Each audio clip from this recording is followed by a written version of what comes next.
Guys তোমরা কি জানো নারুটোতে কত টাইপের চাকরা নেচার আছে? Let me explain. Number 5 water release. তো ওয়াটার রিলিজের কিছু পাওয়ারফুল ইউজার হলো Zabuza, Kisame and Tobirama Senju.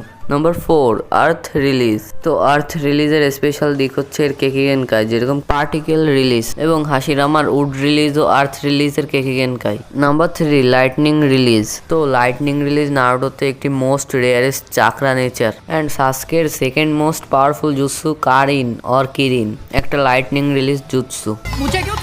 Number 2 wind release. তো উইন্ড রিলিজকে একটি দুর্বল চাকরা নেচার মানা হতো যতক্ষণ না নারুটো এর ট্রু পোটেনশিয়াল আনলক করে, অ্যান্ড নারুটো উইন্ড রিলিজের মাধ্যমে রাসেং শিরিকেনের মতো জুৎসু ইনভেন্ট করে। Number 1 fire release. Unlike lightning release, fire রিলিজে শুধু অফেন্সিভ অ্যান্ড ডিস্ট্রাকটিভ জুৎসু আছে। তো গাইজ এর উপরও একটা চাকরা নেচার আছে যেটা হলো ইয়েন অ্যান্ড ইয়েং রিলিজ। এটা আমরা অন্য কোনো ভিডিওতে এক্সপ্লেন করব।